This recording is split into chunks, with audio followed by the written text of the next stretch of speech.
Hey, good morning, everybody. Lee Brower here. Welcome to this week's edition of Meaningful Monday. I'm grateful to be here and I'm glad to be here and I'm glad and grateful to spend this time with you. You know, over the last 20 plus years, I have focused in on a concept that we call empowered wealth or true wealth. I think the genesis of it started prior to an opportunity where I had to sit on an airplane next to a woman whose husband managed real estate for one of the largest landholders in the United States. And as I was talking with her and she was explaining all that she did, she finally asked me, "What is it that you do?" I took out a napkin, wrote on the top of it, "I optimize assets." She looked at me, "Assets?" I said, "Well, when you hear the word assets, what do you think of?"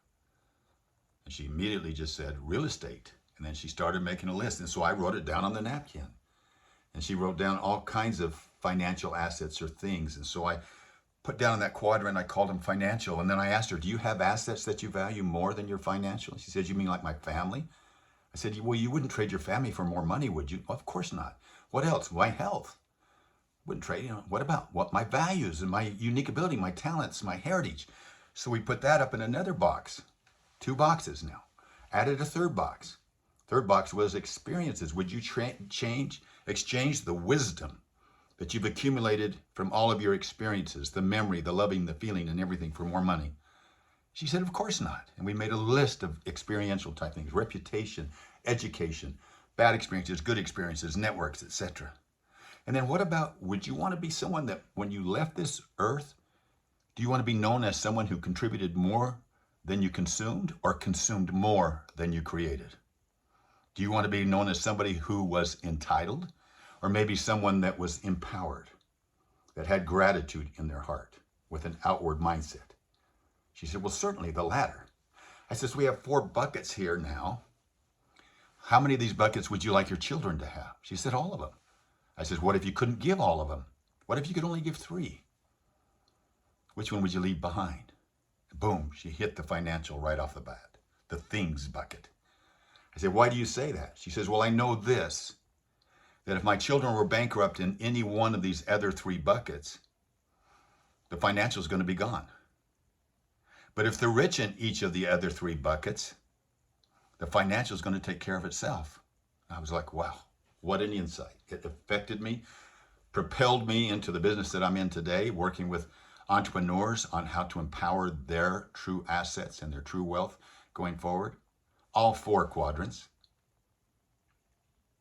However, without the most valuable asset, all of these other assets could not reach their potential. All of these other assets could not be worth the value that we attribute to them. And that asset is something that has a limited resource. It's an asset that if you don't use it, you lose it. It's something that is not about spending, but investing.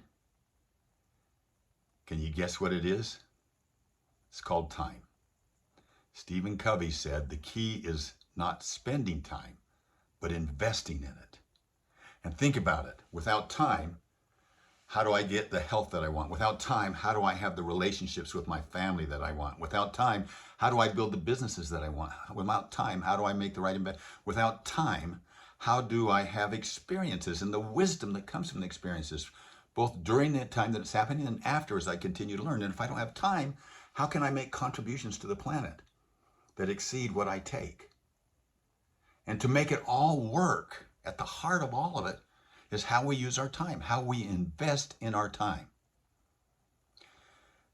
Mandela said, "We must use time wisely and forever realize that the time is always ripe to do right."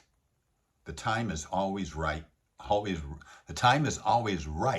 to do right. The way we spend our life defines who we are.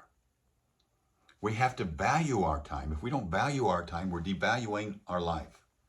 So top of my list now is my asset, and I'm going to value that asset. I'm going to take care of that asset. I'm going to invest wisely with that asset. I'm going to invest it in those things that I value most, starting right now. I'm not going to say anymore, I don't have time. I'm going to say, I choose to use my time this way. I'm going to take control of those choices and the way that we use them. It's a great insight for me. It's really caused me to look differently. Every time I start to do something, am I investing in my future? Am I spending my time? Every choice I make, every minute I spend is either a deposit or a withdrawal from my future. I hope this is helpful. Have a meaningful week. Invest it wisely. I'll talk to you next week. Bye-bye.